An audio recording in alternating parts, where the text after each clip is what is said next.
magkaanak? Tanong ni Fatima sa live-in partner niya. Nasa kwarto sila at handa nang matulog. Pinag-usapan na natin yan, honey. Akala ko ba nagkaintindihan na tayo tungkol dyan? That thing come after our marriage. So meaning matagal pa yun. Bali walang sagot ni Axel. Sobrang nasaktan naman si Fatima sa sagot ng nobyo. Ito lang naman ang may gusto na ganoon. Pero dahil mahal niya ito, pumayag siya na wala na muna silang kasal. Naiintindihan niyang may trust issues ito dahil sa dating karelasyon nito. Pero sobrang unfair dahil napakatagal na niyang nag-a-adjust at naghihintay ng kasal. Si Axel ay isang CEO sa kumpanya na pag-aari ng pamilya nito. Isa yung school supplies factory. Habang si Fatima naman ay nagtatrabahong HR staff sa kumpanya nito. 7 taon nang nagkapanatagan ng loob ang dalawa. They were living like a couple. Yun nga lang at hindi sigurado si Fatima kung seryoso ba sa kanya ang binata o pinagsasawahan na siya nito. Gustong-gusto na niyang magkaanak dahil hindi na siya bumabata. Pero hanggang ngayon ay wala pa ring malinaw na plano si Axel para sa kanila.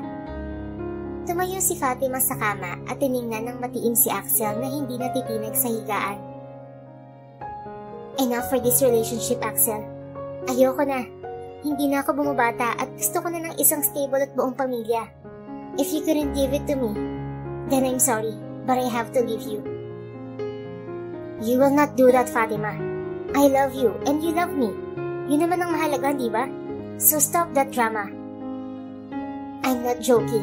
At hindi ako nagdadrama lang. Hindi mo na nga ako kayang pakasalan, pati ba naman anak ayaw mo pa rin ibigay? Anong gusto mo, Axel? Buruhin ko ang sarili ko sa isang relasyon na wala namang patutunguhan? Walang patutunguhan? Are you serious? We're okay naman kahit walang kasal at kahit walang anak, di ba? So what's that whining all about? I'm not whining. I'm demanding. And if he still has trust issues dahil sa ex mo, then goodbye. Mahalaga sa akin na makabuo ng sariling pamilya.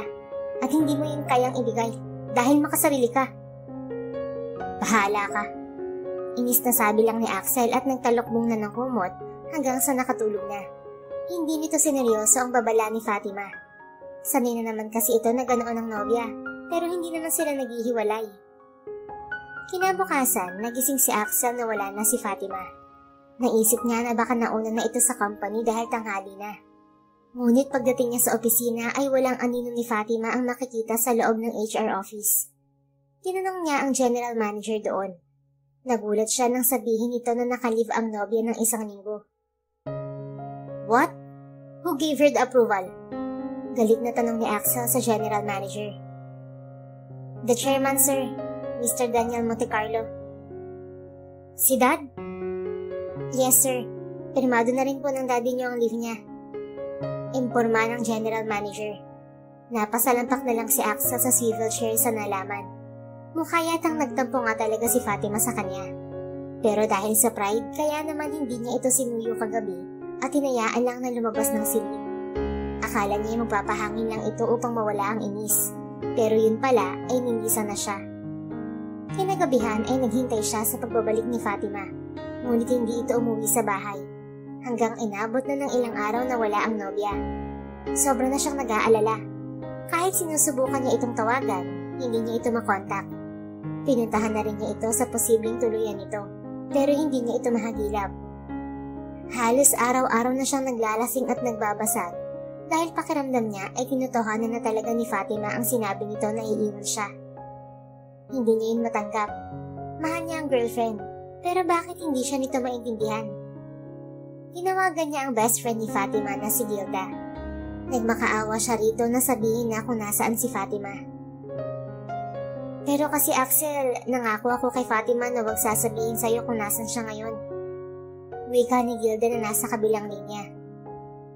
Parang awa mo na, Gilda. Sabihin mo na sa akin kung nasan siya. Isang beses lang ako makikiusap sa'yo. Aayusin ko lang sa amin. Please tell me where she is. I promise na hindi ko nahahayaan na mangyari ulit sa amin ng kaibigan mo. Pagsusumamo ng binata. Awang-awa na rin ang dalaga sa miserableng mukha ng binata, kaya hindi rin ito natiis na hindi sabihin kay Axel ang kinaroroonan ni Fatima.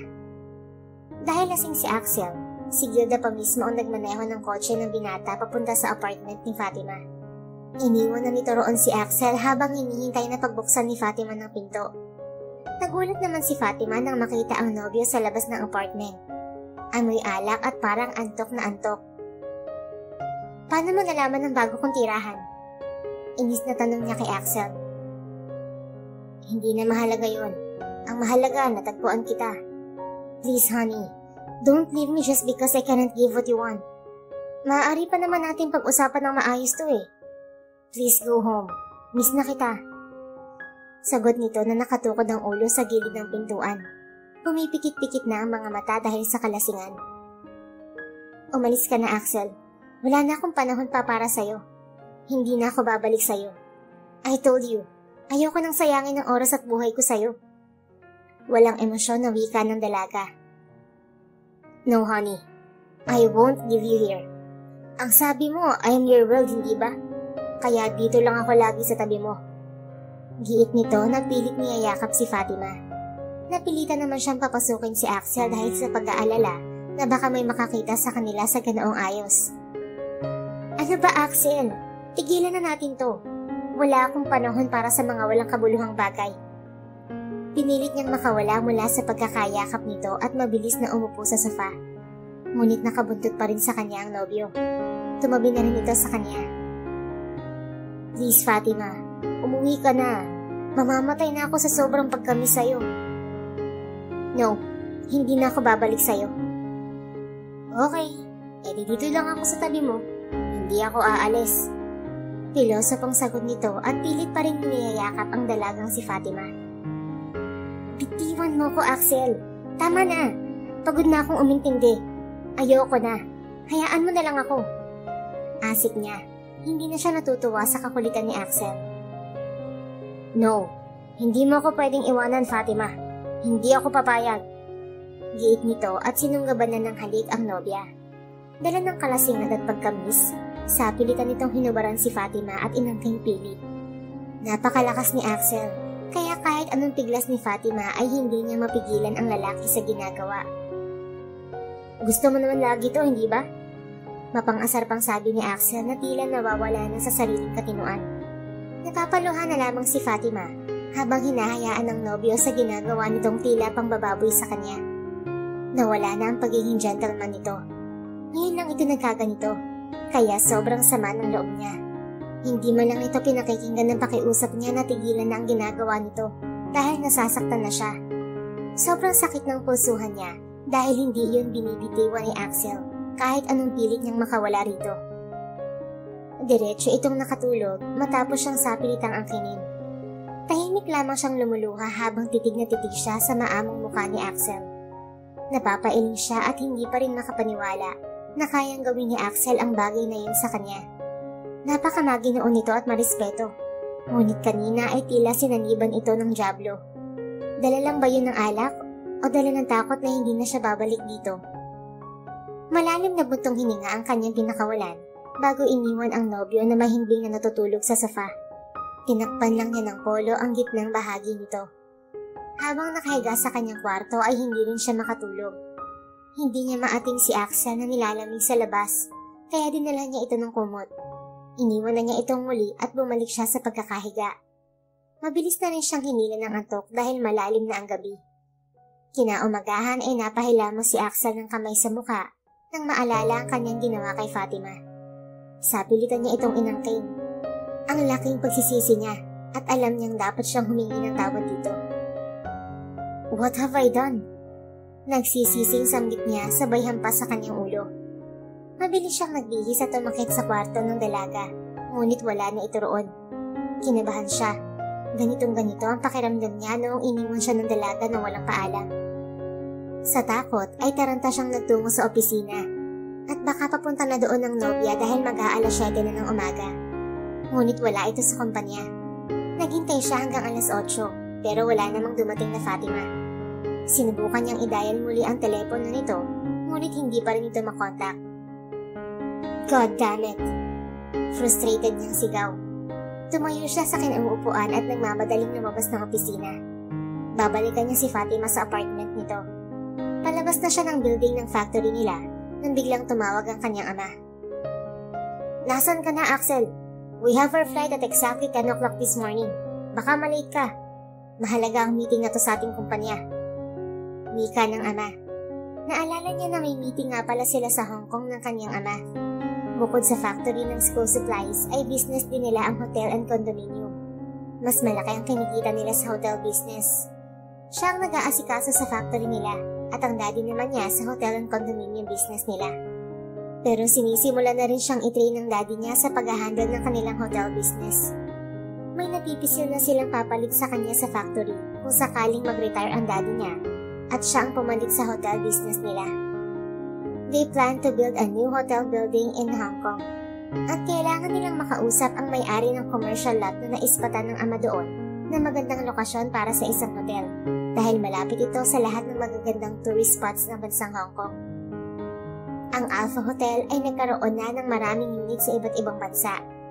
Their kind of service ay pang-world class at may 7 dekada nang nakatatak bilang isa sa pinaka-best hotel sa buong mundo. Meron na silang 23 branches sa iba't ibang panig ng mundo.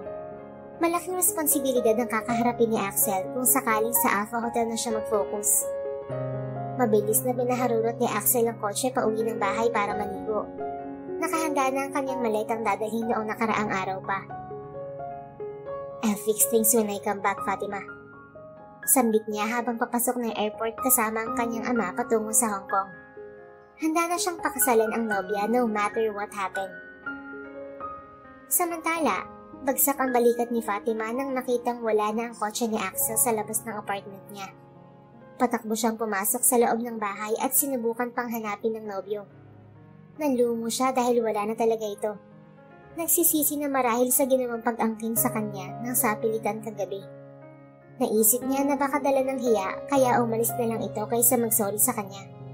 Inilapag na lang niya sa mesa ang bit-bit na mainit pang lomi, tinapay at kape. Para sana yun sa hangover ni Axel. Hinintay niya ito pero hindi na ito nagbalik pa sa kanya. Kahit na ilang araw na ang lumipas ay wala pa rin naging paramdam si Axel. Kaya naman nasasaktan siya ng gusto ngayon. Pero naisip niya na kasalanan rin naman niya dahil itinaboy niya ito palayo at ipinadama na hindi na ito mahalaga sa kanya. Huwag ka nang umasa pa, Fatima. Ayaw nga niya ng commitment, diba?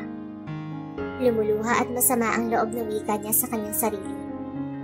Mabilis niyang pinahid ang kanyang luha at pagkatapos ay bumuo ng isang mabigat na desisyon. Nag-file siya ng immediate resignation sa mismong araw na yun. Hindi na siya nagtungo sa opisina ni Axel dahil ayaw niya na itong makita. Tama na ang umasa siya ng ilang araw na babalikan siya nito, ngunit hindi naman ito ginawa. HR manager lang ang pinag-abutan niya ng resignation letter. Hindi naman sila close ng baguhang manager, kaya hindi siya nito tsinikahan sa nangyari sa kumpanya ni Axel. Nagdesisyon siya na tumira sa isang probinsya na walang kahit sinong nakakakilala sa kanya. Bit-bit ang naipon niyang salapi. Gusto niyang ma-refresh ang sarili na mag-isa. Gusto niyang magsimulang mamuhay na mag-isa. Gusto niyang alisin sa sistema niya si Axel. 7 taon siyang nasanay na palagi itong kasama. Kaya kailangan niyang lumayo upang burahin ang lahat ng makakapagpaalala sa lalaki.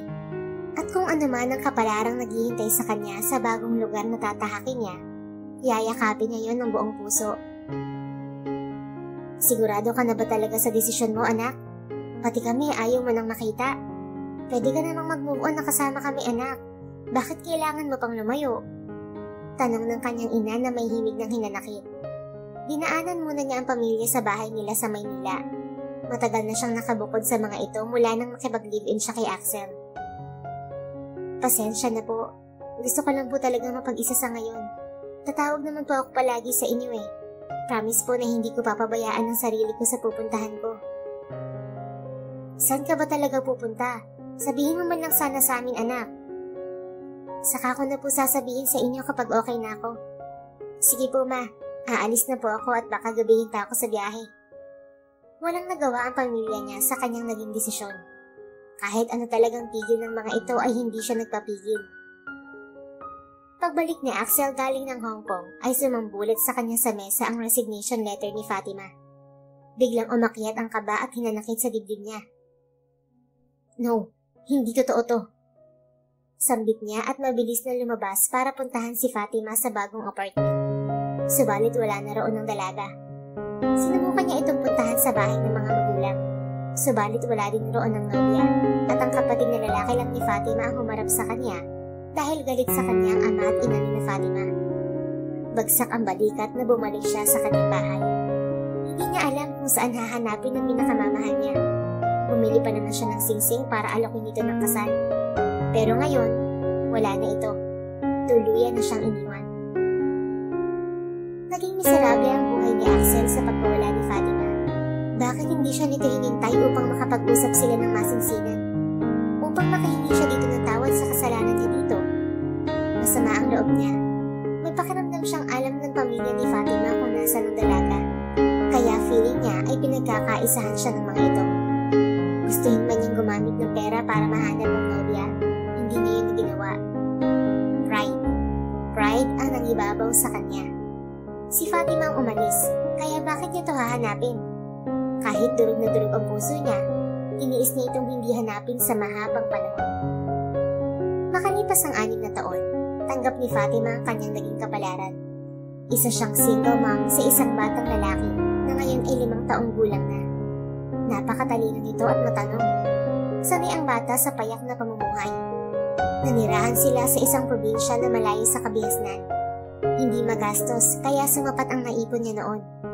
Malusog rin ang anak niya kaya tanging diaper lang ang malaking gastos niya dito noong baby pa ito. Breastfed ito kaya hindi siya na problema kahit na single mom siya. Mura lang din ang upa niya sa maliit na bahay malapit sa beach. Mahilig siyang magtanim-tanim kaya ang kinakain nila ay puro sariwang gulay at prutas at mga lamang dagat na nabibili lang niya sa mga mangis ng kapitbahay. Mami, nasan po si Daddy? Gusto ko na po siyang makita. Pangungulit sa kanya ng anak na si Anselmo. Maraming beses na siyang tinanong ng bata tungkol sa ama nito. Pero alam niyang nakakahalata na si Anselmo sa mga alibay niya. Ngayon ay ito na naman sila. Inuungkat na naman ng bata ang tungkol sa ama nito. Ayaw rin naman ni Fatima na lumaki na walang kinikilalang ama ang anak. Kaya sa pagkakataong ito ay lalakasan niya ang kanyang loob para harapin na ang ama nito. Panahon na rin siguro para malaman ni Axel na nabuo ang kapangahasan nito noong huling gabi nilang pagsasama. Tawang-tawa ang anak niya nang sinabi niya rito na mag-impake na at dadalhin niya ito sa tatay nito. Pagdating sa lungsod, ay diretso na kaagad sila sa bahay ng dating nobyo. Sa dating bahay nila kung saan bumuo sila ng masasayang alaala ni Axel. Kinakabahan siya, pero taas na pa rin siyang tumayo sa labas ng bahay nito. Nakailang doorbell pa siya bago binuksan ng gate. Diyos mio, Fatima, ikaw na nga ba yan? Tanong ng ginang na matagal nang naninilbihan kay Axel. Manang Fe, ako nga po to. Andyan ba si Axel? Tanong niya. Si Anselmo ay tahimik lang na nakatingala sa ginang. Kasi Ma'am Fatima, nauutal ng wika nito. Sino pong bisita, Manang Fe? Boses yun ni Axel na papalabas, kaya biglang tumambol ang dibdib ni Fatima. Nakadama siya ng pananabig sa binata, pero bigla rin yung naglaho nang bumungad ito sa pinto at may babaeng nakakabit sa balikat nito. Maganda ito, sexy at halatang mayaman din. Halos magdikit ang kilay nito habang nakatingin sa kanilang mag-ina. Habang si Axel naman ay nagpalipat-lipat ang tingin sa kanilang mag-ina. Hindi alam kung matutuwa o magagalit. Ngunit sa biglang pagsigaw ng bata, tila biglang umikot na muli ang kanina'y tila na time freeze na sandali. Daddy! Masiglang sigaw ng bata. Biglang tinakpan ni Fatima ang bibig ni Anselmo. Ngunit malinaw nang narinig ng mga kaharap ang salitang binitiwan nito. Anong kalokohan to, Fatima? Malamig at tila galit na tanong ni Axel habang papalapit sa kanya. You heard it clear, Axel. Anak mo siya. Taas noon niyang sagot. Really? Paano ko naman masisiguro na anak ko nga yung batang yan? Bigla namang nainsulto si Fatima sa sinabi nito. Gusto niyang sampalin si Axel pero hindi niya magawa dahil kasama niya ang anak niya. Manang Fe, pwede po bang pakitingnan muna sandali si Anselmo sa may garden? May kailangan lang po akong sabihin dito sa taong to. Sa halip ay pakiusap niya sa kasambahay na agad namang sinunod ng matanda. Pagkaalis ng dalawa ay si Axel naman ang hinarap niya. How dare you to say na hindi ko sigurado na anak mo siya? Bakit? Malay ko ba kung may iba ka pang lalaki? Really, Axel? Matapos mo akong sapilitang ang kininoon sa apartment ko at iniwan mo na lang basta-basta? May gana ka pa talaga ngayong itanong sa akin kung sino ang ama ng anak ko? At akusahan ako na may ibang lalaki? Inis na sagot ni Fatima. Tinitigan niya ng mariin ng lalaki. Nagsalita naman ng babaeng kasama ni Axel. What's going on here? What do you mean anak ni Axel ang batang yun? Tanong nito na palipat-lipat ng tingin kay Axel at Fatima. Sweetheart, listen. Hindi ako sigurado kung anak ko nga ang kasama niyang bata. It's been so long. Agap ni Axel. Napailing na lang ang babae sabay walkout. Amara! Honey! Wait! Pigil ni Axel dito. Parang milyong karayom ang tumusok sa puso ni Fatima nang marinig yun. Hindi maipagkakailang nasasaktan siya at nagsiselos. Well, ano naman ang karapatan niya? Wala naman. Maya-maya pa ay bumaling sa kanya si Axel. Magpapag-DNA test kami ng anak mo. Hindi ako makakapayag na sirain mo ulit ang buhay ko, Fatima. Galit na anunsyo ni Axel. Natawa naman ang paggak si Fatima. Sinamaan niya ito ng tingin. Buhay mo talaga ang nasira? Ang kapal naman talaga ng mukha mo. Asik niya na hindi nilulubayan ng tingin si Axel. Natahimik naman si Axel. Wala talagang idea si Fatima kung paano nawasak ang buhay ni Axel noong naghiwalay sila. Okay, fine. If you have that deal, I have this deal too. At dapat magpipirmahan tayo. Seryosong dugtong pa ni Fatima. Anong deal? My son will undergo DNA testing. At kapag napatunayan na totoong anak mo siya, pipirma ka sa kasunduan na mawawalan ka ng karapatan sa bata. Naiintindihan mo? Walang alinlangang sumagot si Axel. Then there's no DNA testing. You and my son will stay here. Mariing sagot ni Axel.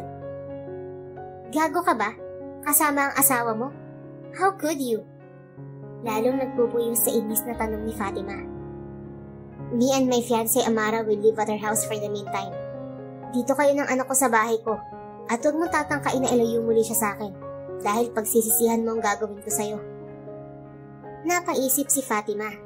Akala niya ay asawa na ni Axel ang babaeng niyo na mukhang profesional. Fiancé pa lang pala. So it means, takot pa rin siguro ang damuhong si Axel sa kasal. I don't want to stay in your house. Hindi ako tanga. I can afford to rent my own apartment. Just do what I said, Fatima. Bakit ba ang tigas pa rin ang ulo mo? Huwag mo akong subukan. Dahil hindi mo ako maiisahan ngayon, okay? I can separate my son from you if you insist what you want. Don't dare me.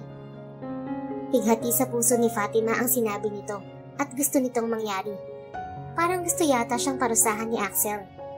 Nasa bahay nga siya nito, ngunit ito naman ay nasa bahay ng ibang babae. Hindi naman ganoon kabilis mawala ang 7 taon na pagsasama nila na parang mag-asawa. Kaya masakit sa kanya na tumira na naman sa bahay nito. Daddy! Tawag ni Anselmo. Hindi ito napigilan ni Manang Fe na lumapit sa ama. Nakatingala ito habang nakakapit sa ina. Sakalang ito natitigan ng husto ni Axel. Nakipagbantay siya sa anak. Hindi mapigil ang luhang gustong kumawala sa kanyang mga mata. Hey baby, can you tell me your name? Tanong ni Axel sa anak. Ramdam niyang anak niya ito. Lukso ng dugo malamang. I'm Anselmo Montecarlo po, Daddy. Alam niyo po, lagi kayong kinakwento ni Mami sa akin. Napakabait mo raw po. Kaso lagi kang busy. Kaya sabi ko po kay Mami, kami na lang ang pupunta sa'yo. Daddy, ano po ba yung DNA test? Inosenteng tanong ng bata. Napatingala ito kay Fatima. Hindi akalain ng ama at ina nito na narinig pala nito ang salitang yun. Wala yun, baby. Huwag mo nang isipin yun. Usapang matanda lang yun. Nakangiti at agad na sagot ni Axel. Axel, uuwi na kami kay Mama. Hindi pa nila nakikita ang kanilang apo, kaya bala ko munang ipakilala sa kanila si Anselmo. Singit ni Fatima. Mas gugustuhin pa niya sa mga magulang makitira kaysa sa bahay ni Axel. Sama ako. Bigla ang sabi ni Axel na para bang gaong sila pa ni Fatima. Hindi na. Ayoko mag-away kayo ng fiancé mo dahil lang sa biglaang pagsipot ni Anselmo sa buhay mo. Don't worry. Kapag malaki na si Anselmo at naiintindihan na niya ang lahat, Maaari ko naman siyang ipaharap sa inyo. Hindi ko siya ipagdadamot sa'yo. Dahil bali-balik na rin man ang mundo, ikaw pa rin ang tatay niya. Puno ng emosyon ang titig sa kanya ni Axel. May paninisi at may pagsisisi. Kaya mabilis na ibinaling ni Fatima ang kanyang tingin sa ibang direksyon. Hayaan mo akong samahan kayo, Fatima. Tara na, at kailangan din natin pumunta sa mommy at daddy ko para makilala nila ang kanilang apo. Imbes ay wika ni Axel at nagpatiunan na sa nakagarahe nitong kotse. Where are you going? Biglang sulpot ni Amara mula sa loob ng bahay. Masama ang titig nito kay Fatima. Napahinto sila ni na Axel sa paghakbang. Akala ko ba nag-walk out na to? Sabi sa isip ni Fatima. Huling-huli niya ang pag-irap nito ng mga mata. Kailangan ni Anselmo na mamit ang mga lolos at lolas niya, honey. Wika ni Axel na tila ni Mama alam sa nobya. Pero halata na hindi naman magpapapigil. Kung ganoon, sasama ako. Bale walang sagot ni Amara at nagpatiunan ng umupo sa passenger seat ng kotse. Hinayaan lang naman ito ni Axel. Samantalang si Fatima ay sobrang naiilang sa sitwasyon nila. Hindi siya komportable. Magkatabi silang dalawa ni Anselmo sa may backseat. Habang tumatakbo ang sasakyan ay panay ang pag-uusap ni na Axel at Amara. Tahimik lang si Fatima mula sa likod. Ang totoo ay lihim siyang nagsiselos. Ganito siya itrato noon ni Axel, pero ngayon ay sa ibang babae na nito ibinibigay ang ganoong atensyon. Nagdurugo na ang puso niya, kaya ibinaling na lang niya ang paningin sa labas ng sasakyan habang tahimik na nakayakap ang isa niyang kamay kay Anselmo. Baby, gusto ba bang mag-drive-thru tayo? Mabait na tanong ni Amara na nakalingon sa bata. Matamis ang ngiting ipinukol nito sa bata. Mami, anong drive-thru? Inosente na namang tanong ng bata. Lihim na nainis si Fatima sa pagiging epal ni Amara. Ngunit saan pa nga ba pupunta ang lahat? Magiging second mother na rin ito ni Anselmo. Pasensya na kayo, wala kasing drive-thru sa probinsya na pinanggalingan namin. Walang fast food dun. Sanay lang si Anselmo sa mga sariwang isda at gulay. Wika ni Fatima sa magnobyo. Then let him try the fast food. I'm sure magugustuhan niya yun. Sagot ni Amara. Gusto mo ba yan, baby? Baling pa nito sa bata. Sabi ni Mommy, hindi ako pwedeng sumamang kumain sa stranger. Baka raw trick lang yun para kidnapin ako. Baby, hindi siya stranger. You can call her Mommy Amara. She will be your second mom soon. Singit ni Axel habang abala sa pagmamaneho. Hindi makapagsalita si Fatima sa narinig mula sa bibig ni Axel. Naiinis siya dahil mukhang magiging kaagaw niya sa atensyon ni Anselmo si Amara. No, ayoko po. Isa lang ang mami ko. Si Mami Fatima lang po ang mami ko, Daddy. Nakangusong wika ng bata sa bayakap sa ina. Huwag niyo namang madaliin ng bata, please. Ngayon lang niya kayo na-meet. Pakiusap ni Fatima sa dalawa. Sorry. Paumanhin ni Axel. Pagdating sa harap ng bahay nila Fatima ay kaagad na niyang binuksan ng pintuan ng sasakyan at ibinaba ang anak. Hindi niya hinintay pa si Axel na noon ay binubuksan ng pinto ng kotse para sa fiancé nito. Hawak niya ang braso ng anak papasok sa bahay ng mga magulang niya. Unang bumunga ng kanyang bunsong kapatid na isa ng matagumpay na inhinyero. Ate Fatima, ikaw na ba yan? Hindi makapaniwalang tanong ng kapatid niyang si Jeron. Oo, bunso. Sino itong magandang babae na kasama mo? Asawa mo ba? Tanong niya dahil agad na po na ang nakabuntot na babae sa kapatid. Iniwan niya noon si Jeron na teenager pa lang. Pero ngayon ay maskulado na at kay gwapo. Si Christina ate, girlfriend ko. Katulad ko, engineer din siya. Pakilala nito. Hello po ate Fatima. Ako po si Christine. Lagi kong kinukwento sa akin ni Jeron. Nakangiting pakilala nito.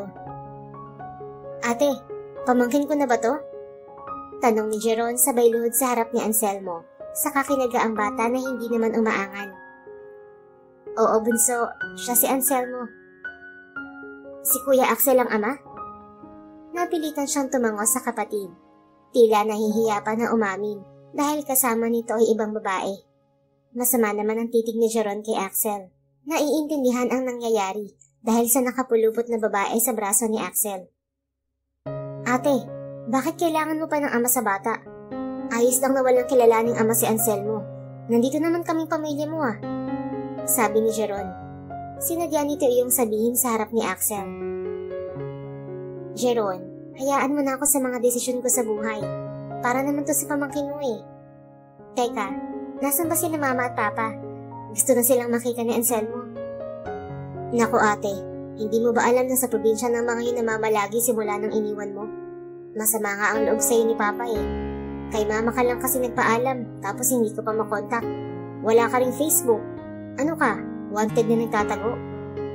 Tahimik lang si Fatima at hindi na nagbigay pa ng reaksyon sa sinabi ng kapatid. Kinuha niya ang address ng mga magulang dahil balak niyang puntahan ng mga ito bukas sa probinsya na malamang ay sa Batangas, kung saan nagmula ang kanilang ama. Makalipas ang ilang sandali ay nagdesisyon na si Fatima na magpaalam na sa kapatid dahil sa gusto ni Axel na ipakilala si Anselmo sa mga magulang nito. Natawagan na ang mga ito ni Axel at sabik na agad makita ang nag-iisang apo. Nang makarating sila sa mansyon ng mga Monte Carlo, ay nakaabang na ang mag-asawa at nakahanda na rin ang hapunan. Pagdating sa loob ay nagpatiuna ng lumapit si Amara sa Don at Donya. Good evening, Mom and Dad. Wika nito sabay halik sa pisngi ng mag-asawa. Nakatayo lang si Fatima sa harap ng mga ito, sabay yuko at sabi ng magandang gabi. Ngunit laking gulat niya nang lumapit sa kanya na biglaan si Mrs. Veronica at niyakap siya ng mahigpit. Iha, naku, sobrang namiss kita. Buti naman at nagbalik ka na. Sinabi ko kay Axel noon na hanapin ka, pero nang matigas lang siya at tiniis ang kanyang pagdurusa. Hanggang sa umabot na sa puntong nagbigti siya at kamuntik pang mamatay. Mabuti na lamang at napasukan agad siya ni Manang Fi sa kwarto niya. Walang prenong kwento nito na medyo naluluha dahil sa pinagsamang saya na nakita muli siya at lungkot dahil sa sinapit ni Axel noon. Maging si Fatima ay nabigla rin. Ngayon ay alam na niya ang ibig sabihin ni Axel kanina na sinira niya ang buhay nito. She didn't know. She thought Axel has no care kahit lumayo siya. Hindi nga ba't hindi na siya nito binalikan sa apartment matapos siyang sapilitang angkinin? Ang gwapo ng aking apo, kamukhang-kamukha ni Lolo David. Sa halip ay sabi naman ng Mr. Monte Carlo, kaya muling nabuhay ang usapan. Abay oo nga mahal ano, naalala ko tuloy ang litrato mong nakatago. Kamukhang-kamukha mo nga talaga ang ating apo nung kabataan mo. Nakangiting segunda ni Mrs. Monte Carlo, habang pinipisil-pisil ang malambot na pisngi ni Anselmo. Kahit nasa harap na ng kainan, ay makikita pa rin ang tensyon sa pagitan ni Axel, Fatima at Amara. Pero hindi nagpapahalata si Fatima na apektado siya. Maging sa pagkain kasi ay alagang-alaga ni Amara si Axel. Ngunit pinipilit niya yung hindi pansinin. Patuloy lang siya sa pagsubo ng pagkain sa anak na humihikab na at nagsisimula ng antukin. Nako, parang pagod na tong apo ko ah. Dito na lang kayo matulog mag-ina, Fatima. Hiling ng ina ni Axel. Close talaga ito kay Fatima kahit noon pa man. Mabait ang mga magulang ni Axel. Kahit mayaman ang mga ito, ay never siyang hinusgahan ng mag-asawa. Para sa mga ito, kung sino ang mahal ng kanilang anak, tanggap ng mag-asawa at welcome sa pamilya Monte Carlo. Ay, hindi na po tita. Kailangan ko na pong gumaya. Doon na lang po kami matutulog sa lumang bahay ni na Mama. Maaga din po kami bukas babiyahe ni Anselmo dahil pupuntahan namin si Mama at Papa sa Batangas. Mabilis niyang sagot. Ayaw na niyang magtagal pa sa mansyon ng mga ito. Tama na ang naipakilala niya si Anselmo sa mga ito at nalaman na may apo ang mga ito sa kanya. Sinong kasama mo? Tanong ni Ginoong David. Baka kami lang po mag-ina. May trabaho po kasi si Jeron. Ah, ganun ba? Buti naman. Akala ko ay isasama mo ba tong si Axel. Bukas kasi susukatan sila ni Amara ng pangkasal. Kwento ng Ginoo. Halatang gusto na nitong maikasal si Axel kay Amara. Ramdam din ni Fatima na masama ang loob ng Ginoo sa kanya. Hindi ito ang paraan ng pagtrato nito sa kanya noon. Mahal siya nito bilang parang tunay na anak. At madalas ay iha ang tawag nito sa kanya. Ngunit ngayon, parang ayaw siya nitong imikan. Para pang ang galit kapag kinakausap siya. Dad, hindi naman po kami nagmamadali ni Amara. Sabad ni Axel. What? No! Han, pinag-usapan na natin to hindi ba? We want the soonest wedding as much as possible. You said you want to have a fixed life with me. Apila at paalala ni Amara. Biglang nangapal ang mukha ni Fatima. Hindi niya alam kung anong magiging reaksyon. Mukhang nangangamoy gulo. Dahil ba ito sa biglaang pagsipot nila ng anak niya sa buhay ni Axel? Pupunta kami ng probinsya bukas. Kailangan kong samahan ng mag-ina ko, Amara. Mag-ina mo? Gulat na tanong ni Amara. Dismayadong tumitig ito sa nobyo at magwa-walk out na naman sanang muli, ngunit bigla itong pinigil ni Axel. Amara, calm down, okay? They are just my past, and I'm taking the responsibility dahil matagal ko silang napabayaan. Pero ikaw pa rin ang magiging asawa ko. Ikaw pa rin ang bumuo ng pagkatao ko noong wasak na wasak ako. Lambing na binata sa fiancé nito kahit nasa harap nilang lahat. Tila may bikig na namang humaharang sa lalamunan ni Fatima nang biglang maglapat ang labi ng dalawa sa mismong harap niya. Namumuro na talaga ang dalawang ito sa kanya. Parte ba ito ng ganti ni Axel sa kanya? Pero hindi siya nagpahalata sa totoong nararamdaman niya. Ayaw niyang ipakita kay Axel na apektado siya at mahal pa rin niya ito. Wala na rin nagawa si Fatima, kundi pagbigyan ng gusto ni Mrs. Montecarlo na sa mansyon ng mga ito sila magpalipas ng gabi ni Anselmo. Kinabukasan ay maaga silang gumayak ni Anselmo papunta sa Batangas. Handa na lahat ng kanilang gamit dahil pipirmi sila roon ng 2 linggo. Pagkatapos ay bahala na kung anong magiging desisyon niya. Kung babalik ba sila sa Zambales o mananatili sa Batangas kasama ng parents niya. Basta wala sa option niya na manatili sa Manila. Ayaw niyang makita palagi si Axel at Amara. Bakit ang dami ng gamit na dadalhin mo? Tanong ni Axel mula sa pintuan. 2 linggo kaming titira doon kasama sina Mama. Namiss ko rin sila ng sobra, kaya kailangan kong bumawi. Sagot niya. Napatango ang binata habang patingin-tingin sa mukha niya. Axel, malayo ang lugar ni na Papa. Baka pwedeng kami na lang ni Anselmo umalis. Magta-taxi na lang kami pupunta ng terminal. Hindi, ihahatid ko kayo. Mamaya itakas mo na naman sa akin ang anak ko. Mahirap na. Mukhang nagkaroon na to ng phobia dahil sa paglisa niya noon. Fine. Tawagan mo na lang ako kapag aalis na. Ibihisan ko lang si Anselmo. Handa na silang mag-ina at naghihintay na lang kay Axel sa may salas. Ilang minuto na sila roon ngunit hindi pa rin bumababa ang binata. Bili nito na tawagin niya ito sa taas kapag naiinip na sila sa paghihintay. Kaso ay nahihiya naman siyang umakyat papunta sa kwarto nito. Ngunit matatagalan kapag hindi siya kumilos. May katawagan ito kanina tungkol sa negosyo nito, kaya hindi agad ito nakababa.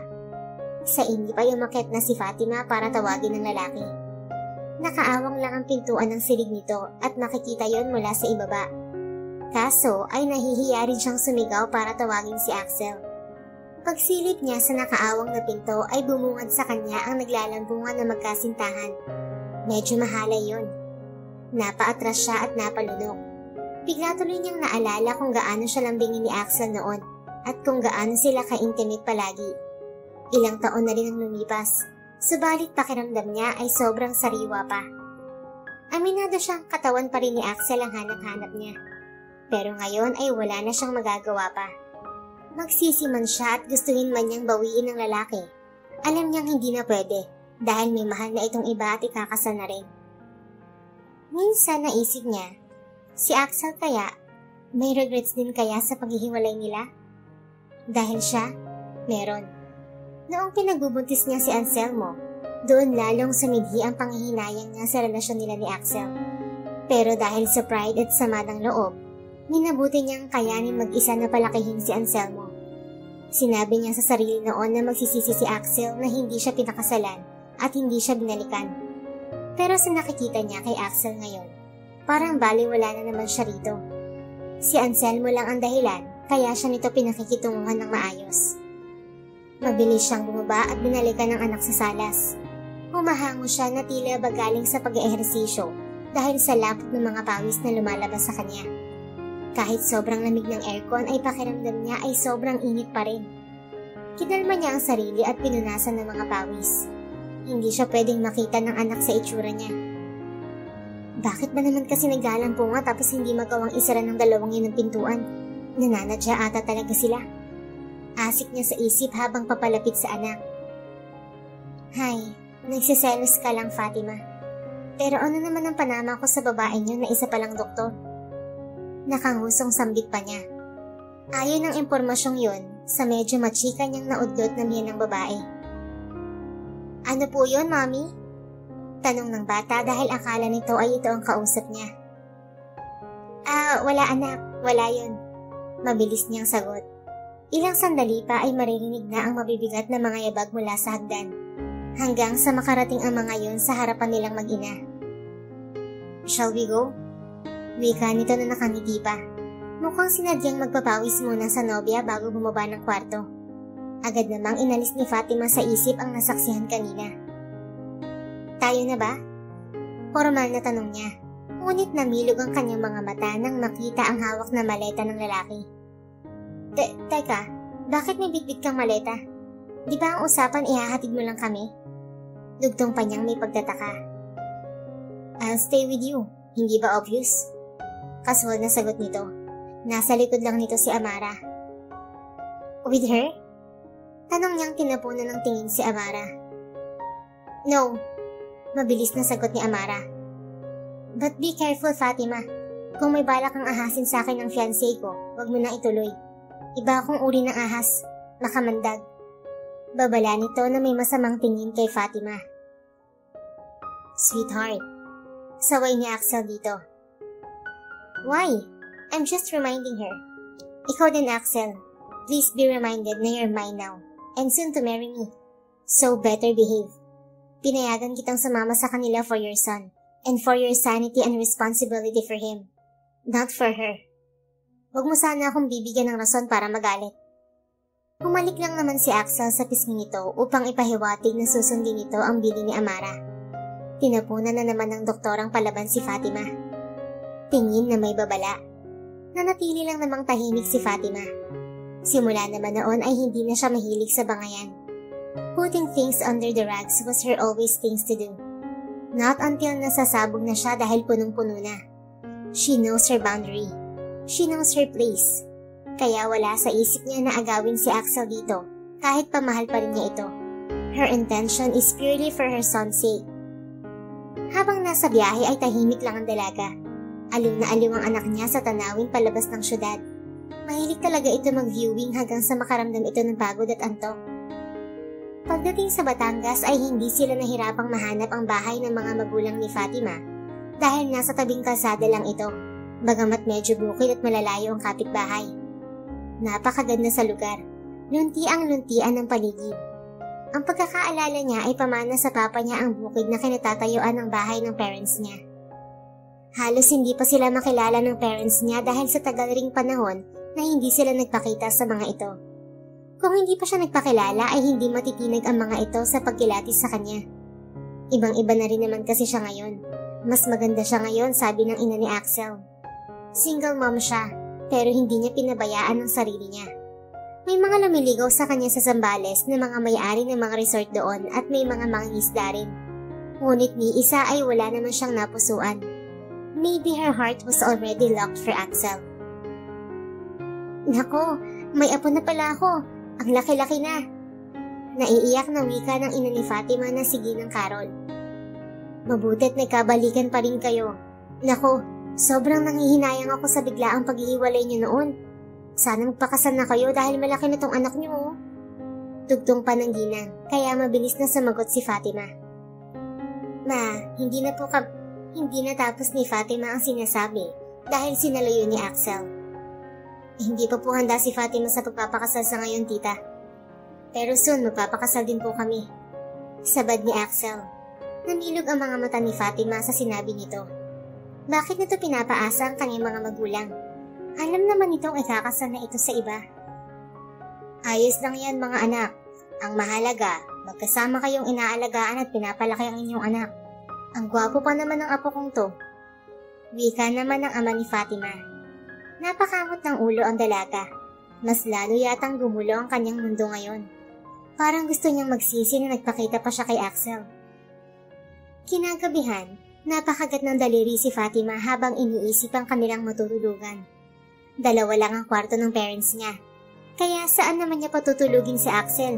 Gayong ayaw rin itong umuwi sa loob ng 2 linggo. At ang masama pa, ang akala ng parents niya ay may relasyon pa rin sila. Anak, sa kwarto na muna namin matutulog si Anselmo ha. Mas malapad kasi ang aming kama ron. Samantalang ang sa inyo ni Axel ay makipot.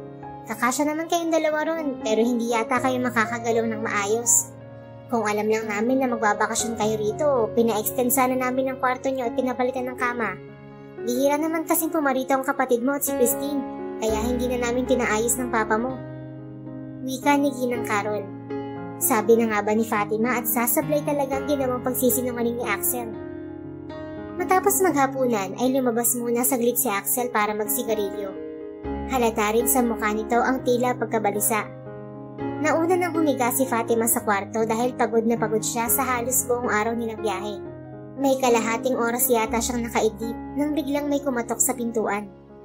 Kabado si Fatima habang binubuksan ng pinto. Alam niyang si Axel yon. Pagbukas pa lang ng pinto ay nagsitayuan na kaagad ng balahibo niya sa batok. Mapupungay ang mga mata nitong nakatitig sa kanya kaya napaatras siya. Axel, pakisarado na lang ang pinto. Wika niya at mabilis na humakbang papunta sa kama. Patalikod siyang humiga at diretso na niyang ipinikit ang kanyang mga mata habang nakakubli ng kumot ang kalahati ng katawan niya. Biglang gumalaw ang foam ng kama nang humiga si Axel, kaya mas lalong diniinan ni Fatima ang pagpikit ng kanyang mga mata. I know you're awake too. Wika ni Axel sa mahinang boses. Makalipas ang kalahating oras na pagtutulog-tulugan at pakiramdaman. Napabuntong hininga lang si Fatima. Hindi siya sumagot at sapat lang ang pagbuntong hininga niya para malaman nito na gising pa rin siya. Hanggang sa nagsalita muli si Axel. Tingin ni Fatima ay nakatitig lang ito sa kisame habang nagsasalita. I don't know why we have to go through this, Fat. Ang sakit kasi ang tagal mong nawala. Ang tagal bago nabuo ulit ang puso ko sa tulong ni Amara. Pero heto ka ngayon, ginugulo ang puso ko. Ang mundo ko. Bakit Fatima? Bakit nagbalik ka pa? Biglang naramdaman ni Fatima ang pagkilos nito. Tumagilid ito paharap sa kanya at saka lamang niya narinig na humihikbi pala ito. Parang sasabog ang kanyang puso sa mga sandaling yun. Nag-ipon siya ng lakas ng loob at hinarap ito. Kahit malamlamang ilaw mula sa lampshade ay malinaw niyang nakikita ang mga mata ng binata na hilam sa luha. Awang-awa siya rito. Halata na nasasaktan pa rin ito sa paghihiwalay nila. Halata na may kinikimkim pa rin itong sama ng loob sa kanya. Kasalanan nga yata niya kung bakit kay bilis niyang nag-overthink na pinagtaguan siya ng nobyo at binaliwala. I'm sorry, Axel. Sambit niya nang makaharap dito. Sorry saan? Dahil mahal pa rin kita? Sorry dahil hindi ka talaga nawala sa isip at puso ko at naging panakiputas lang si Amara? Ganun ba yun, Fatima? Sumbat nito. Axel, hindi na kita mahal. Pagsisinungaling niya. Ituloy mo lang ang nabuong plano niyo ni Amara. Hindi ko naman kayo ginugulo eh. Gusto ko lang makilala mo si Anselmo para maging buo ang pagkatao niya. Wala na, Fat. Nagulo mo nang nananahimik kong puso at isip. Oo, mahal pa rin kita. At dahil sa pagbabalik mo, hirap na ako ngayon mag-decide para sa amin ni Amara. Dahil ang laging nabubuo ng utak ko ay para sa atin ni Anselmo. Gusto ko maging buo tayong pamilya at masaya. Walang kagatol-gatol na sagot nito habang patuloy pa rin sa pagtulo ang mga luha. Natigilan ng dalaga sa sinabi nito. Ano na lang ang sasabihin ng mga magulang nito sa kanya? Isa siyang ahas at maninira ng relasyon? Hindi niya maatim na ganoon ang mangyayari at magiging pagtingin sa kanya ng lahat. Kaya kailangan niyang magpigil ng nararamdaman. Ngunit lalaki si Axel na magpasa hanggang ngayon ay nagmamahal at nangungulila sa kanya. Kaya maging ang desisyong nabuo sa kanyang utak ay hindi pa rin niya napanuligan. Nagsimula sa haplos sa kanyang pisngi hanggang sa dampi ng labi nito sa labi niya, hanggang sa nauwi ang lahat sa paglalaro ng apoy. Halos buong gabi nilang pinagsaluhan ng init ng magdamag. Tila unang gabi ng honeymoon yun at pareho silang uhaw at nangungulila sa isa't isa. Umaga na nang mapagtanto ni Fatima ang kasalanang nagawa kay Amara. Nakakonsensya siya at naaawa sa doktora. Nakahiga pa rin sila sa kama. Niyakap siya ni Axel pero pinigilan niya ito. I know what you're thinking, Fat. Please don't tell me to leave. I still love you. I have so many regrets in our relationship. I know I took you for granted. Pinaghintay kita ng matagal noon. Pinaasa at hindi binalak pakasalan. That was my biggest regret, Fatima. Dahil doon iniwan mo ko. Pinagsisihan ko yun ng husto. Patawarin mo ako kung hindi kita nabalikan noon sa apartment due to my responsibility sa negosyo namin. What do you mean, Axel? Pagising ko sa apartment mo noon, natakot ako dahil wala ka na sa tabi ko. Pinuntahan kita sa opisina pero wala ka rin. Babalikan sana ulit kita sa apartment mo, pero kailangan kong pumunta ng Hong Kong for our business, for our future. But I swear, Fatima, sinabi ko sa sarili ko noon na pagbalik ko, papakasalan na kita at magsasorry din sana ako dahil sa kapangahasan ko nung pilitin kita makipagtalik. Pero wala ka na pagbalik ko. Hindi kita mahanap. At patawad kung sinukuan agad kita. Napaawang ang mga labi ni Fatima. Now she know. Everything is miscommunication and misunderstanding. Sobrang laki ng panghihinayang niya. They were both immature back then. Kaya ngayon ay nagdudusa sila sa naging consequences ng pagiging overthinker nila at ma-pride. Pero wala na siyang magagawa. Amara is in the picture already. The woman who redeemed Axel. Kaya wala siyang karapatan na sirain ang nalalapit na kasal ng mga ito. She's just from the past. Kaya dapat na siyang mawala sa buhay ni Axel. Pero Axel, mali ito. Hindi na dapat tong maulit pa. But how about us? Alam kong mahal mo pa rin ako, Fatima. Please come back to me. Kailangan kita. Kailangan ko kayo ng anak natin. No, Axel. Mas kailangan mo umuwi na. Walang tayo. Aksidente lang ang lahat kagabi dahil sa buso ng damdamin natin. Kakalimutan ko ang nangyari sa atin kagabi. Hindi na kita guguluhin pa. Pero pwede ba? Bumalik ka na rin kay Amara. Ayoko nang madagdagan pa ang pagkakasala ko sa kanya. Please, huwag mo akong pahirapan pa na itaboy ka, Axel. Napabuntong hininga lang si Axel. Malaki ang utang ng loob niya kay Amara dahil ang doktora ang sumagip sa kanyang buhay at bumuo muli sa kanyang puso. 3 taon din bago yun mangyari. Sobrang pinaghirapan ni Amara na makuha ang pag-ibig niya. Tapos walang kahirap-hirap lang nakukunin ni Fatima. Lumukob ang guilt sa konsensya ni Axel habang iniisip ang kasintahan. Nang araw ring yun ay nagpaalam siya sa mga magulang ni Fatima at kay Anselmo. Dinahilan na lamang niya ang negosyo. Ngunit ang totoo ay napag-usapan nila ni Fatima na layuan na ang isa't isa para kay Amara na nagsakripisyo ng napakatagal para sa binata. Alam ni Fatima na unfair yon sa side niya dahil pareho naman silang nagdusa at nasaktan. Subalit mas mabuti ng magparaya dahil ang nakaraan ay nakaraan na. Masakit para sa kanya dahil umasa siyang tanggap na niya ang pagkawala ng binata sa buhay niya. Tanggap na niyang anak na lang ang tanging magiging ugnayan nila ni Axel. Subalit dakilang sinungaling talaga ang puso dahil kaya nitong magkunwaring maayos kahit pa nagdurugo na at durog na durog. O Axel, akala ko ba 2 linggo ka rin din sa Batangas? Takang tanong ni Amara nang dumating si Axel sa klinik nito. May dalang bulaklak si Axel at ilang pasalubong mula sa probinsya. That's what I think. But guess what? Ano yun? Missing days? Pilyang tanong nito, sabay muestra ng kamay mula sa dibdib hanggang ilalim. Nilapitan ito ni Axel at kinayumos ng halik. Mapusok at tila ba uhaw na uhaw. Ngunit ang naglalarong imahe sa diwa niya ay si Fatima pa rin. Matapos lambingin ang nobya ay nagpaalam na siya rito na papasok na sa office. Halos mapatadyak si Axel sa sasakyan dahil sa tinatagong inis. Parang gusto na naman niyang liparin pabalik sa probinsya si Fatima. Sobrang gulo na ng kanyang mundo. Kasama niya si Amara, pero ang isip niya na kay Fatima. Kahit nasa opisina ay laging si Fatima at ang kanilang anak ang laman ng kanyang isipan. Pakiramdam niya ay sobrang tagal na ng 2 linggong bakasyon ng mga ito. Gayong 1 araw pa lang niya ang mga itong hindi nakakasama. Nang hindi na niya mapigilan ang sarili ay idinayal na niya ang numero ng dalaga. Gusto niyang alamin ang sitwasyon ng mga ito. Ngunit yun nga ba talaga? O baka namimiss lang niya ito maging ang boses nito. 13 missed calls, pero hindi pinag-aksayahan ni Fatima na sagutin ang kanyang tawag. Parang sasabog na siya sa sobrang inis. Biglang nag-ring ang cellphone niya, kaya mabilis niyang sinagot dahil akala niya ay si Fatima na ito. Ngunit laking pagkadismaya niya nang makitang si Amara ang caller. Matagal pa bago niya yung sinagot. "What's wrong with you, Axel? Kanina pa akong tawag ng tawag pero hindi mo ako sinasagot." Inis na tanong nito sa kanya sa kabilang linya. "I'm sorry, honey.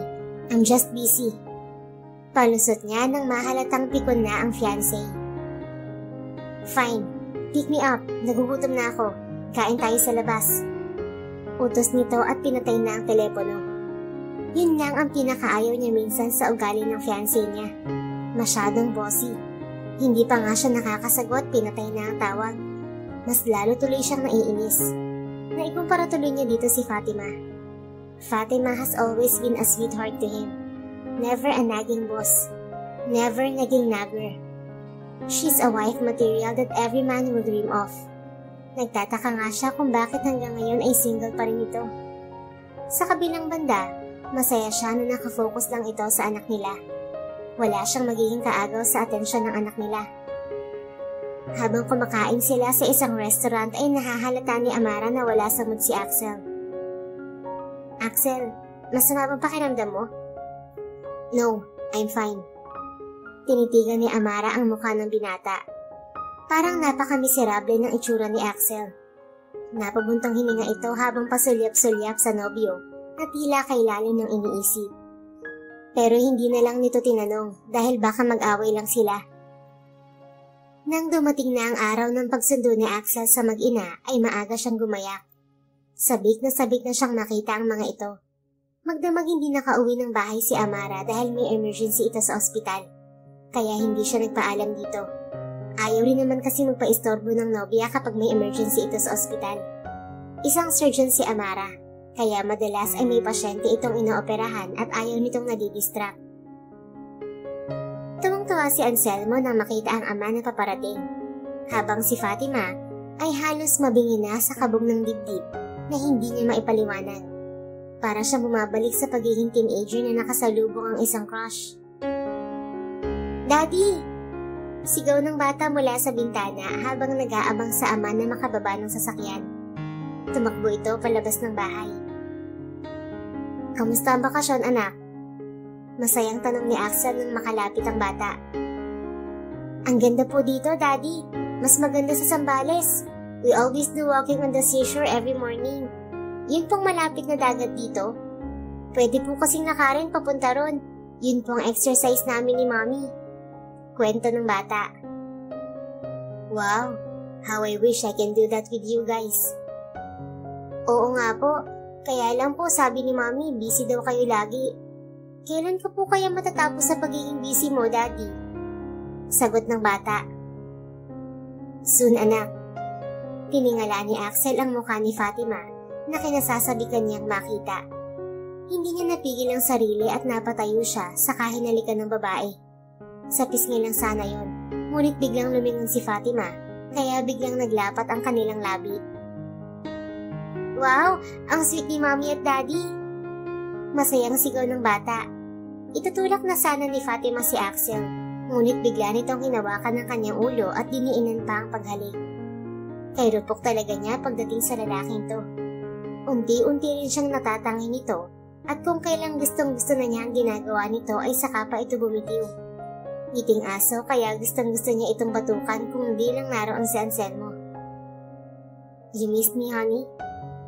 Pilyong tanong nito na inirapan lang naman ni Fatima. "Where is Tito and Tita?" Tanong nito sa dalaga. "Nasa tabing dagat sila, naghihintay ng panagat. Gustong-gusto kasi nila lagi ang sariwang isda para gawing tinola." "I see. Anyway, magne-travel ba tayo pabalik ng Manila?" "Bukas na siguro, Axel. Kaya kasi na hindi rin papayag ang papa na bumiyahe tayo ng gabi. At oo nga pala, pinapaalala ko sa'yo, sa lumang bahay ni na mama mo kami ihahatid, okay? Ayaw kong tumira sa bahay mo. Nakakahiya kay Amara."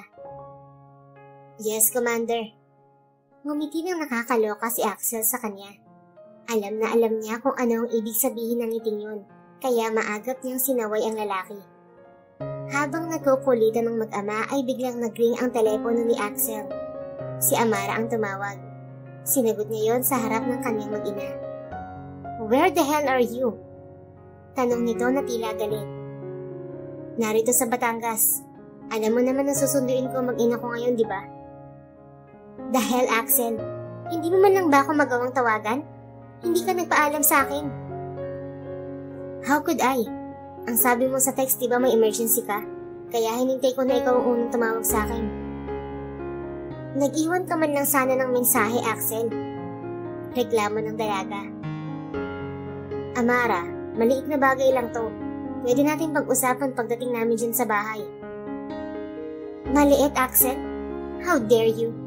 Yung insecurities ko nag-uumapaw lagi sa tuwing kaharap natin ang mag-ina mo. Hindi mo man lang ba nahahalata yun?" "Akala ko ba nagkakaintindihan na tayo, Amara? Pinag-usapan na natin to, hindi ba? Malaki ang pagkukulang ko sa anak ko. Gusto ko lang namang bumawi." "Akala ko rin naiintindihan ko. Kaso nakaka-stress pala, Axel." Masama ang loob na sagot nito at pinatay na ang tawag. Muli na namang naging magulo ang utak ni Axel. Nandoon naman ngayon ang utak niya sa kanyang fiancé. Masyado na rin yata itong nagtitimpi para sa kanya. "I'm sorry, Axel. Mukhang nag-aaway kayo ng dahil sa aming mag-ina." Paumanhin ni Fatima. "Huwag mo nang isipin yun. Mag-uusap lang kami tungkol dito. Tiyak na maiintindihan niya rin ng lahat. Pagod lang siguro siya sa trabaho kaya mainit ang ulo." Pagdating ng papa ni Fatima ay todo ang pakiusap niya na magna-night travel sila dahil nais niyang iwasan na makatabi na naman si Axel sa pagtulog. Ngunit hindi talaga nakalusot ang kanyang dahilan sa ama. Nag-aalala na rin siya kay Amara. Baka may pinagdadaanan ito kaya ganoon kung magalit kay Axel. Pareho silang dalawa na hindi makatulog ng gabing yon. Hindi lang sa alinsangan ng panahon, kundi maging sa pag-aalala. "Tulog ka na ba, Axel?" Hindi mapigil ang tanong niya dito. "Not yet." "Mali yata ang pasok ko sa buhay niyo. Sana pinatapos ko na lang muna ang inyong kasal. Kung alam ko lang na ganito pala ang sitwasyon na maaabutin ko, hindi na sana ako nagpakita sa'yo."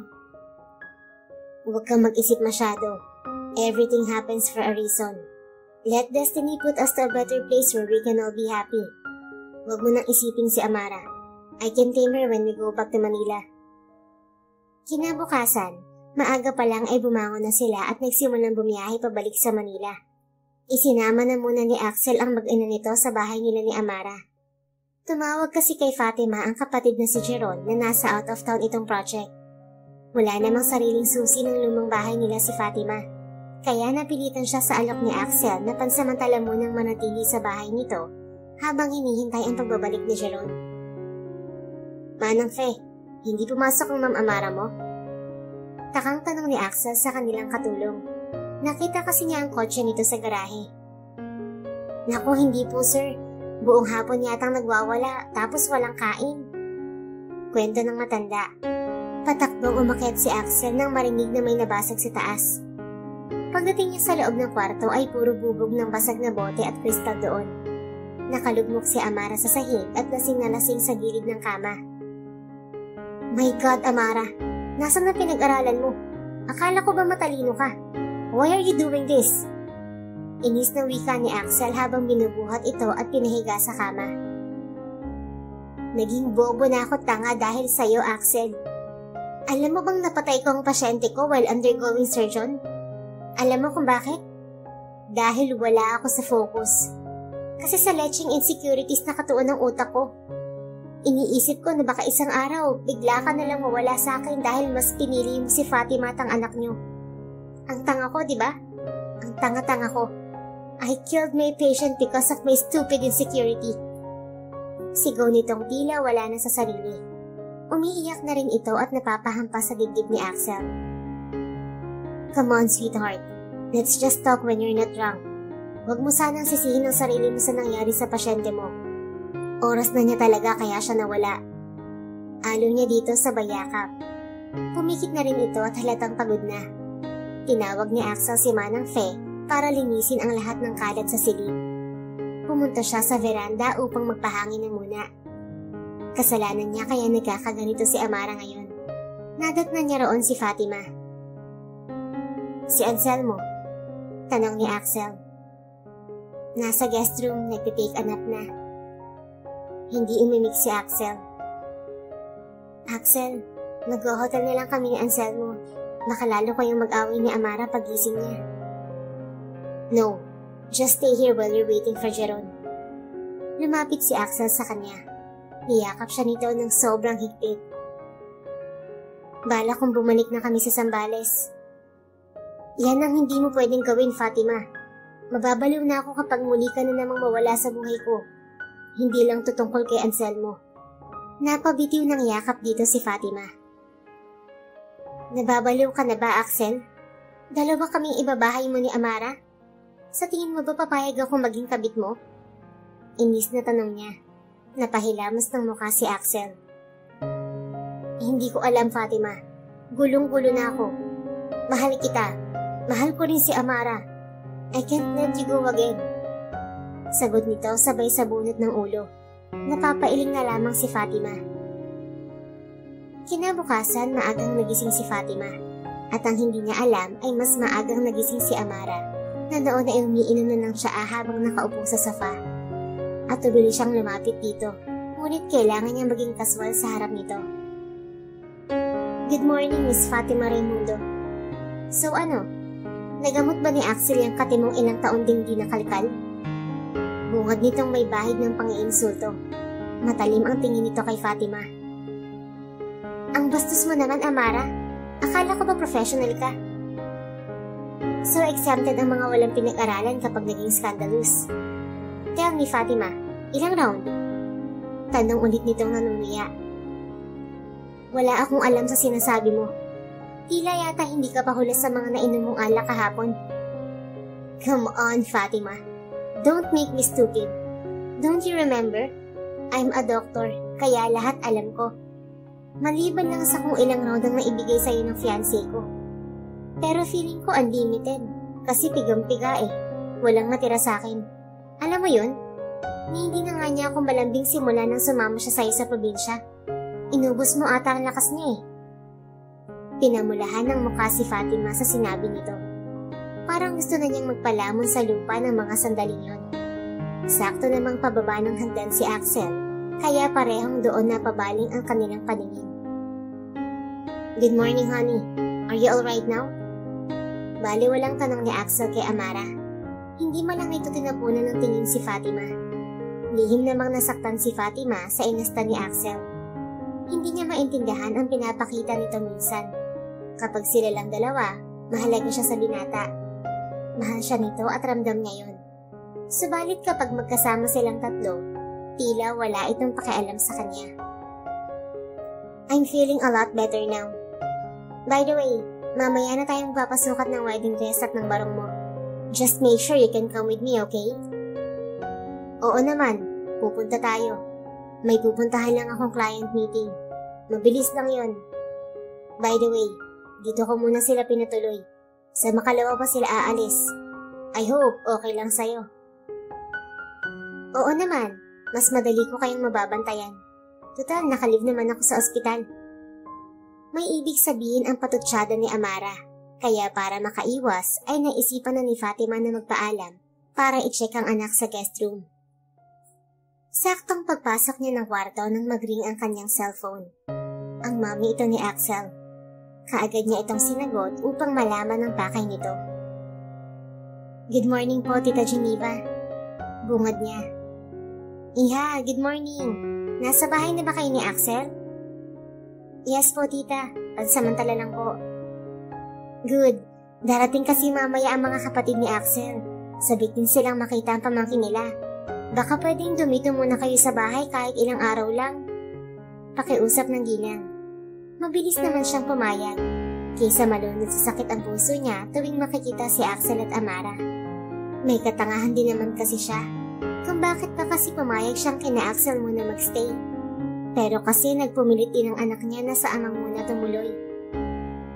Kinagabihan, Nagsidatingan na ang sinasabing mga kapatid ni Axel. 3 lalaki pa ang mga ito, galing sa iba't ibang bansa dahil doon nakadestino bilang CEO ng mga hotel branch na pag-aari ng mga ito, ang Alpha Hotel. Si Axel ay tuluyan ng bumitiw bilang CEO ng school supply factory nila. CEO na ito ngayon ng Alpha Hotel Philippine Branches. Naaaliw ang dalaga habang tinitingnan ang magkakapatid na Monte Carlo. May kanya-kanyang bit-bit na girlfriend ng mga ito, maliban sa panganay na kapatid ni Axel. Nasa pangangalaga si Anselmo ng lola nito, kaya bagot na bagot si Fatima habang mag-isang nakatunganga sa rooftop. Umakyat muna siya roon saglit upang makapagmuni-muni. Hindi niya alam kung saan na ba patungo ang takbo ng kanyang buhay. Parang kahirap para sa kanya ang maging masaya. Noon sa Zambales, simple ang buhay nilang mag-ina. Pero ngayon ay napakakomplikado na ng lahat. Hindi naman niya matitiis si Anselmo. Ngayon pa nga lang ay kaysaya na ng bata sa piling ng lolo at lola nito at mga uncle. Sa kalagitnaan ng pag-iisip ay isang peking tunog ng ubo ang pumukaw sa kanyang atensyon. Ang Kuya Max ni Axel papalapit sa kanya. Hi, tipid na bati nito. Hello po Kuya Max. Nahihiyang sambit niya. Hi, bakit narito ka? Hindi ka maki-join sa kasiyahan. Nakangiting tanong nito. May tinawagan kasi ako. Dahilan niya. Kamusta po? Okay lang. Same old brand new. Ikaw, kamusta? Hindi ka pa rin nagbabago. Maganda ka pa rin, Fatima. Papuri nito. Kaya naman halos patayin na ni Axel ng kanyang sarili. Dugtong nito. Hindi nakaimik si Fatima. Alam niyang kasalanan niya kaya muntik nang makasan ni Axel ang sariling buhay noon. Don't you worry. Nakaraan na yun. Naka-move on na si Axel. At saka, aminado naman din siya na kasalanan niya ang lahat. Pinagsisihan niya yun ng matagal. Kung sana daw pumayag na lang siya sa hiling mo noon, hindi ka sana umalis. Happy naman ako for Axel ngayon. Maswerte siya kay Amara. Yup. Pero ikaw ba? Masaya ka na rin ba? Masaya naman. Nariyan naman si Anselmo. Siya ang source of happiness ko. Well, since matagal na rin naman kayong wala ni Axel, at kung handa ka nang magmahal muli, pwede mo ba akong bigyan ng pagkakataon na maging parte ng buhay mo? Alam mo kasi galing din ako sa isang toxic na relasyon. Malay natin, mag-work ang sa atin. Kinilabutan si Fatima sa sinabi nito. Kahit minsan, hindi niya nakita ang kanyang sarili sa ibang lalaki, lalo pa at kapatid pa mismo ng kanyang ex.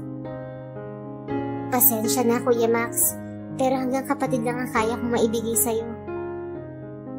Huwag mo munang sabihin yan. Malay mo may chemistry pala tayo. Wika nito.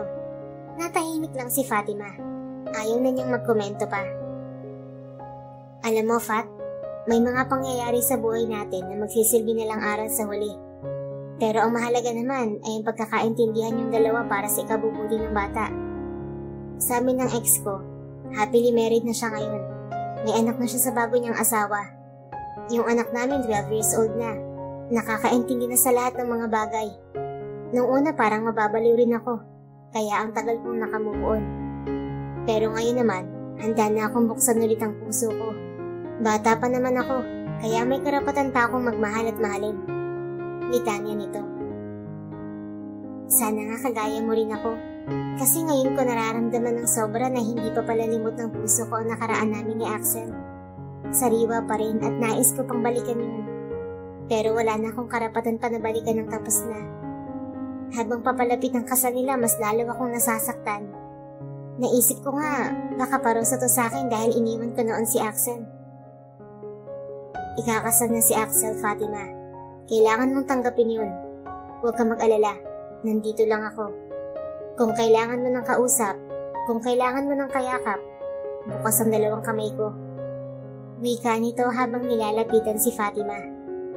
Dala ng sakit ng nararamdaman, hindi sinasadyang napasandal na rin siya sa dibdib nito. Pinakawalan ang malalim na buntong hininga. Hinahaplos-haplos ni Max ang kanyang buhok. Ipinatong ang nguso sa ulo niya. Huwag mo na akong tawagin na Kuya, Fatima. Subukan mong buksan ang puso mo sa akin. Malay mo, tayo pala ang meant to be kaya hindi tayo pinalad sa mga ex natin. Natahimik muli si Fatima sa sinabi nito. Ramdam ni Fatima ang bilis ng pinting ng dibdib nito. Ganitong ganito ang pinting ng dibdib noon ni Axel sa tuwing magkayakap sila. Napapikit siya ng mariin. Ngunit nagulat na lamang siya nang biglang bumalagta sa sahig si Max. Max! Sigaw ni Fatima. Ngunit na-estatwa lang siya at hindi nakalapit sa dalawang magkapatid para sawayin ang mga ito. Ang baboy mo, kuya! Sigaw ni Axel. Nanlilisik pa ang mga mata sa galit habang nagpapalipat-lipat ang tingin sa kanilang dalawa. Nagtaka si Fatima kung anong maruming pag-iisip na naman ang pumasok sa kokote ng dating nobyo. Axel, mali ang iniisip mo. Gulat na sambit ni Fatima. Ano bang masamang ginawa ko, Axel? I'm just trying to comfort her. Hindi mo na siya pag-aari. Ikakasal ka na sa iba. Hawak ang panga na katwiran ni Max. Sinubukan itong bumangon matapos tumihaya dahil sa suntok ng kapatid. Kahit nasaktan ay hindi nito tinangka na labanan si Axel dahil alam nito na nagsiselos lang ang kapatid. Ina siya ng anak ko. What do you expect? Hinawakan nito ang kwelyo ni Max at nakipagtitigan dito ng walang kurap. Ina lang, Axel, pero wala nang kayo, kaya hindi ka dapat magselos. Hayaan mo na si Fatima sa akin. Mamahalin ko siya ng totoo, higit pa sa pagmamahal mo sa kanya. She needs to be happy too. She needs somebody na mag-aalaga sa kanya at magmamahal. I like her. What's the problem with that? We're both single naman. Hindi rin ito nagpatalo sa pakikipagtitigan sa kapatid. Biglang umakit ang dugo sa ulo ni Axel. Muli na naman niyang tinadyakan ng kapatid. Yan ang huwag na huwag mong subukang gawin, kuya. Sa dinami-dami ng babae sa mundo kay Fatima ka pa nagkagusto. Tell me, matagal ka na bang may gusto sa kanya, ha? Wala. Ngayon lang na muli kaming nakita after so many years. She's not yours anymore. Huwag kang makasarili, Axel. Ikakasal ka na sa iba. Hayaan mo siyang lumigaya rin. You don't care. You cannot like her. Keep that in your mind. Magkakamatayan tayo sa oras na malaman kung hindi mo siya tinantanan. Babala nito at tatadyakan sanang muli si Max. Ngunit mabilis itong inawat ni Fatima. Tama na, Axel. Ano ba? Galit na saway niya rito. Tiningnan niya ito ng masama. Ikaw, Fatima. Kailaki na ng anak mo ang landi mo pa rin? Inis na singhal ni Axel sa kanya sabay duro. How dare you say that? Bulyaw niya sabay pinakawalan ang napakalakas na sampal sa pisngi ni Axel. Naibunton yata niya ang lahat ng pighating na darama sa isang napakalakas na sampal na yon. Wala kang alam sa lahat ng pinagdadaanan ko, Axel. Ni hindi ako humingi sa'yo kahit isang kusing. Mag-isa kong binuhay ang anak ko nang walang kahit sinong lalaki sa tabi ko. Tapos sasabihan mo ko ng ganyan? Sigaw niya sabay takbo pupunta sa hagdan. Bumaba na ito ng rooftop ng walang ninong likod na lumayo sa magkapatid. Sakalang natauhan si Axel nang marinig ang boses ni Max. Come on, Axel. What's wrong with you? Why are you still acting as if you still own her? Ano? Gusto mong ibahay pareho ang dalawang babae? You're such a greedy man. Naiinis na nanunuyang wika ni Max habang tumatayo sa pinaglugmukan. Kuya, hindi ka nakakatulong. Imbes na pagsilosin mo ko, bakit hindi mo na lang ako tulungan para maresolba na tong problema ko? Lukot ang kilay na reklamo niya. Pagsilosin? Bakit naman kita pagsisilosin? Buong akala ko lang naman tanggap mo ng si Amara na ang bagong reyna sa buhay mo. Bakit may selos ka pang nalalaman? Hindi ko rin alam, kuya. Basta isa lang ang alam ko ngayon. Mahal na mahal ko pa rin si Fatima. Ngunit hindi ko kayang basta nalang alisin si Amara sa buhay ko. Hindi naman ako ganun kasama para saktan ng puso ng isang babae. Magulo yung sitwasyon mo, Axel. Pero kung ako sa'yo, let go of Fatima. I'm here to love that woman. She was just your past, and I think I really like her. Ipaubaya mo na siya sa akin. Wala naman akong paki sa past niyo. Kuya ba talaga kita, Kuya Max? Napaka-supportive mo kasi eh. Gusto mo talaga akong patayin sa selos? Relax, bro. Masyado ka namang seloso. Oo na, hindi na ako epal pa. Pero kapag tuluyan ka nang naikasal kay Amara, I'm sorry baby brother. Akin na si Fatima by hook or by crook. She and Anselmo will be mine. Pinal nitong babala. Mas lalong na pressure si Axel. Hindi niya kayang makita ang dating nobya na nasa kamay ng ibang lalaki.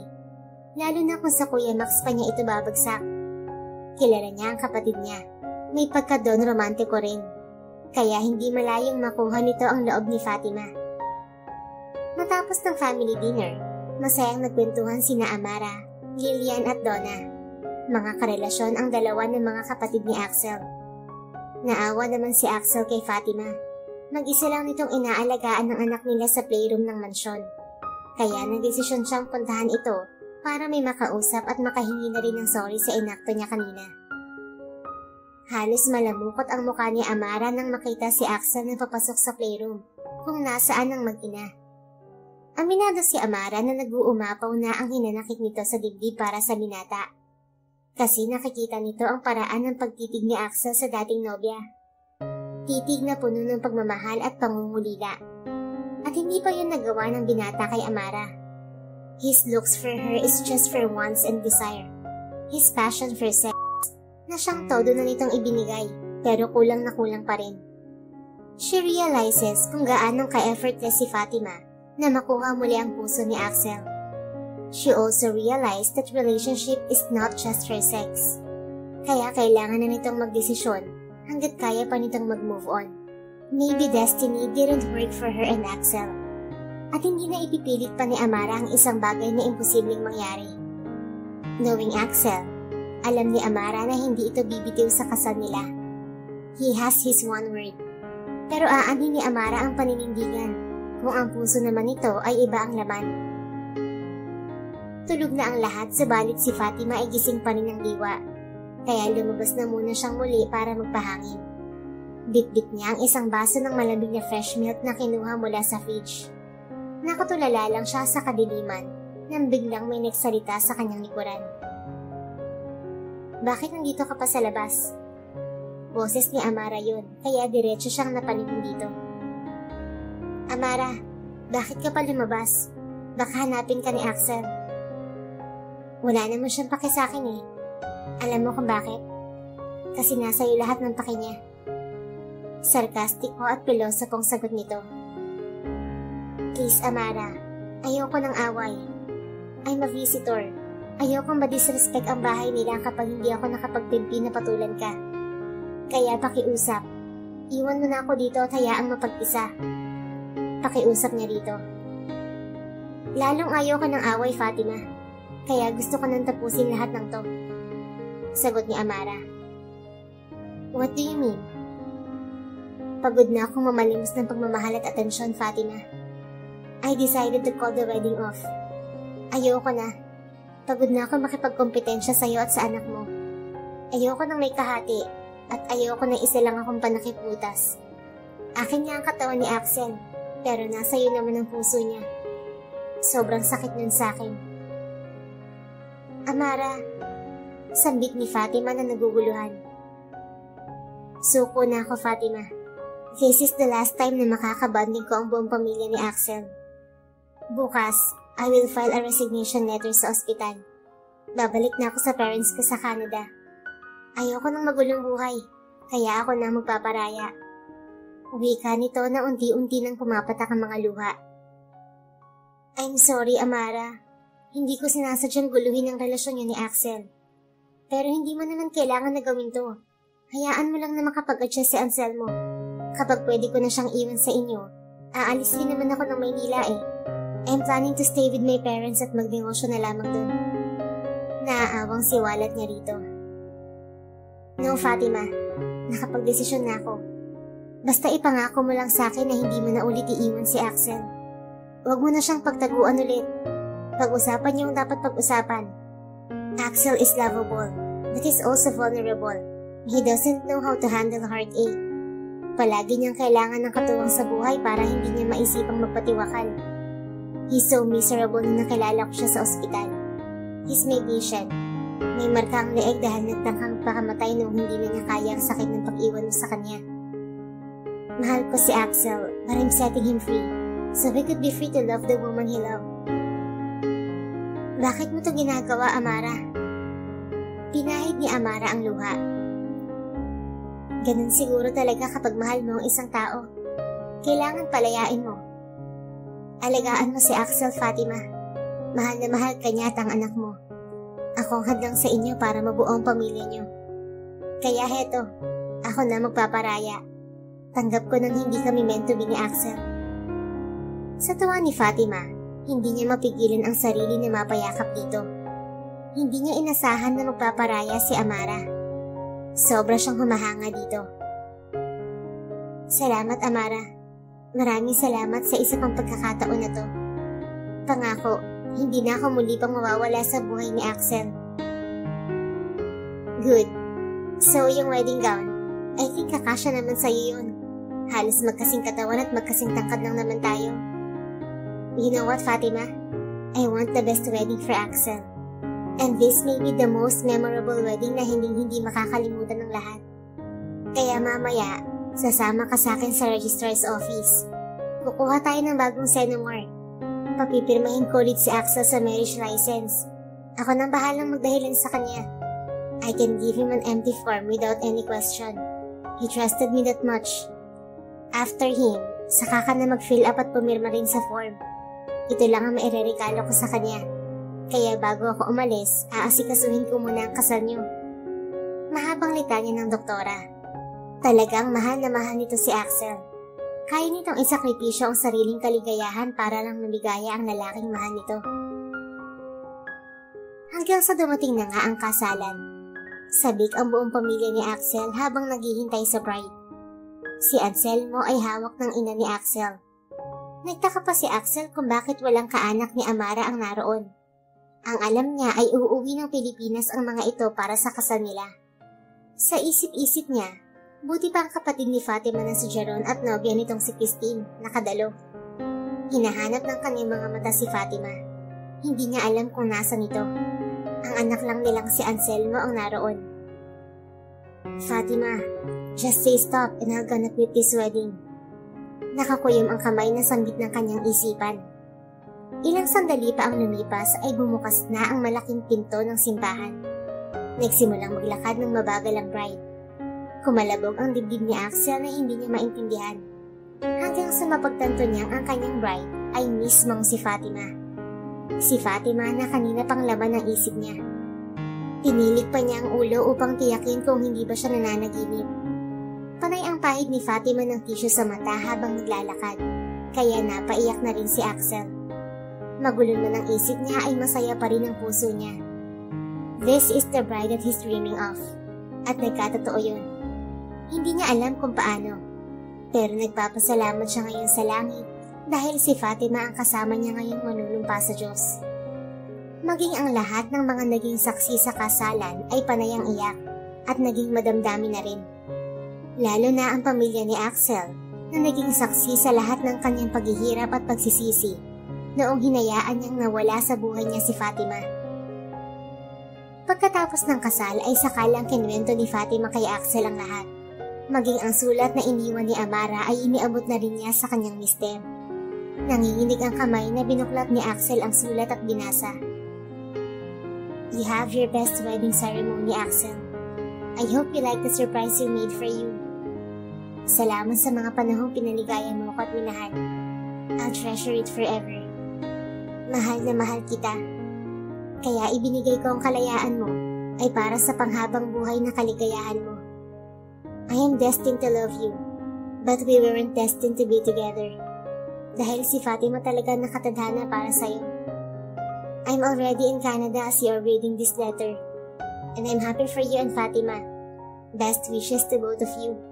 Magmahalan kayo at huwag iiwan ng isa't isa.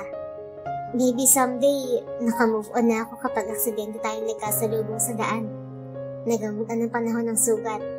Wala ng pain. Wala ng regrets. Wala ng what ifs. Please don't feel guilty. This is my decision.